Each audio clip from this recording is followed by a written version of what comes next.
Hello and welcome to this channel. Ako po ang inyong friendly urologist na si Dr. Joseph Lee. Ilan sa mga katanungan ninyong ipinadala sa akin ay sasagutin ko na ngayon na. Dahil dito sa aking channel, tanong nyo, sagot ko. Mula kay Yolanda Remipio. Doc, ako ay may goiter. Pwede bang makabili ng spirulina? Paano ba ang pag-inom? Okay, may goiter ka, siyempre, dapat natin masuri yan, no? Actually, in essence, maganda kasi para malaman natin kung benign siya or malignant in nature, di ba? Pag benign, baka goiter lang, simple, di ba? So, we can treat it by medication. And pag malignant naman, kailangan ma-determine natin through biopsy kung follicular, papillary, o mixed type, no? Ito yung mga very general na dapat nating alam sa goiters, no? Or bukol sa leeg natin or sa thyroid, no? Now, with regards to spirulina, yes, pwede nyo inumin para lumakas. Hindi lang lumakas, para siguro makatulong at may makontrol yung TTT4 mo, no? Nakakatulong siya, no? Then, you can drink it 4 tablets in the morning and 4 tablets in the evening. Okay? Now, mula kay Gina Rabanal Batun. Hello po, ask ko po, sana kung normal lang po ba ang pangangati ng vagina or vaginitis ito, no? Pag mataas ang sugar ko kasi diabetic ako. Thank you po. Okay. Now, first and foremost, Ma'am Gina, you have to control your diabetic status.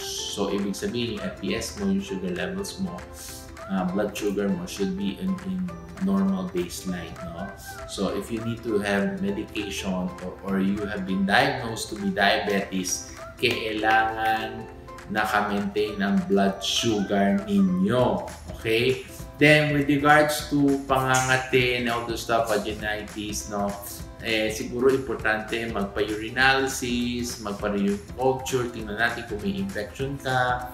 Because if you have a precedent bacteria, sugars, sugar contents in the urine can be a medium for food ng ating bacteria. So, pwede kang magkaroon ng vaginitis or infection. Okay? Mula kay Zach. Hi Doc, good day po. Nasa ibang bansa po ako ngayon, pero balak ko po talaga magpagamot sa iyo. O sige, punta ka na. Anong bansa ka ba? 32 years old na ako. Pag nakikipagtalik po ako sa aking girlfriend, ay hindi ko po mapanatili ang tigas ng alaga ko. Lumalambot po kaagad at nababahala po ako. Halata ko po talaga na bitin siya. Ay, ganon, bitin. Naku, parang nag-isip ako dyan. Gusto po sa isip ko na mag-sex. Yeah, maganda yan. At least meron kang awareness. Pero yung alaga ko ay sumusuko po kaagad. Naku, kailangan itanong natin kay Manoy. Importante kasi ma-psych natin muna, no? What is the baseline of why you are having transitory erectile dysfunction, no? Napakabata mo pa, 32, para magkaroon ng problema doon, no? Usually kasi it's physiologic at dapat nating tingnan kung ano ang kadahilanan, no? Then we have to check your serum testosterone and other hormonal contents para makita natin kung ito ay nasa ayos, ang balanse, before we work it out, no? Then, of course, I think we need to have a psychosocial evaluation to you. Hopefully, mag-email tayo, pag-usapan natin sa patungkol sa bakit nagkakaroon ng ganyan instantaneously pag nagtatalik kayo ng partner nyo at halfway ay hindi na tumitigas ang ari. Okay?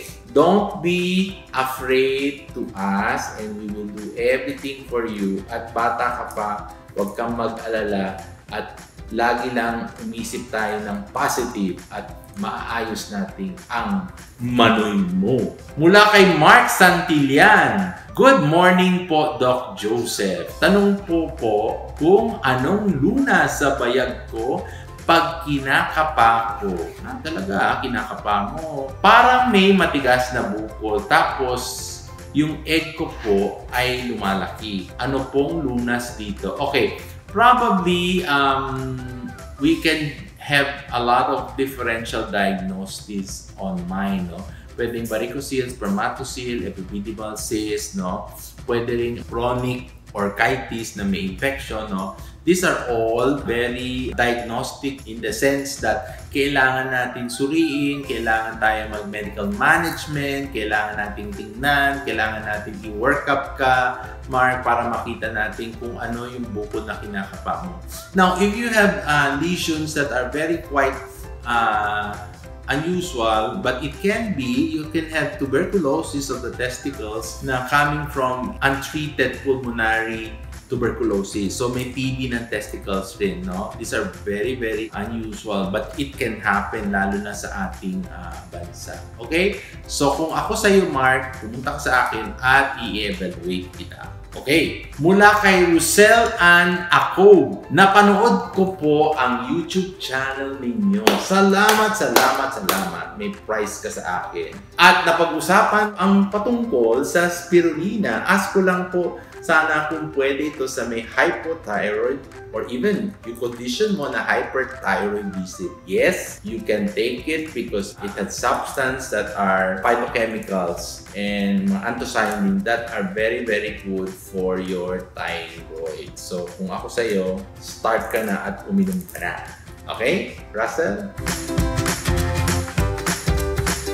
At yan ang mga sagot sa inyong mga katanungan. Huwag kalimutan mag-subscribe at i-click ang notification bell. Post your question in the comment box below. Dahil dito sa aking channel, tanong nyo, sagot ko.